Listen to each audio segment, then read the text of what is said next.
নমস্কাৰ বন্ধুসকল, স্বাগতম জনাইছোঁ নতুন এটা ভিডিঅ'লৈ। বন্ধুসকল, যোৱাকালিৰ এটা ভিডিঅ' দেখি আজি নিজকে সঁচাকৈ মানুহ হিচাপে জীৱশ্ৰেষ্ঠ বুলি ক'বলৈ লাজ পাইছোঁ।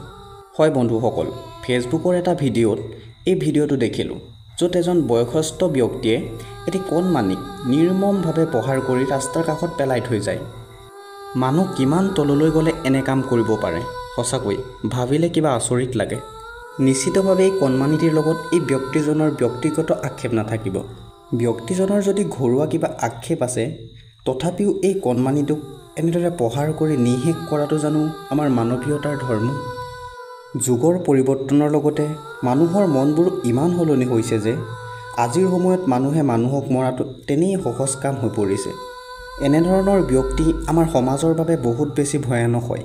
এনেধৰণৰ ব্যক্তিক আমাৰ সমাজৰ পৰা একেবাৰে নিঃশেষ কৰাটো উচিত। ভিডিঅ'টো ক'ৰ হয়, কেতিয়াৰ হয় নাজানো, কিন্তু ভিডিঅ'টো দেখি গাৰ নোম শিয়ৰি উঠিল। সঁচাই মানৱ জাতি আজি বিপথে পৰিচালিত হৈছে।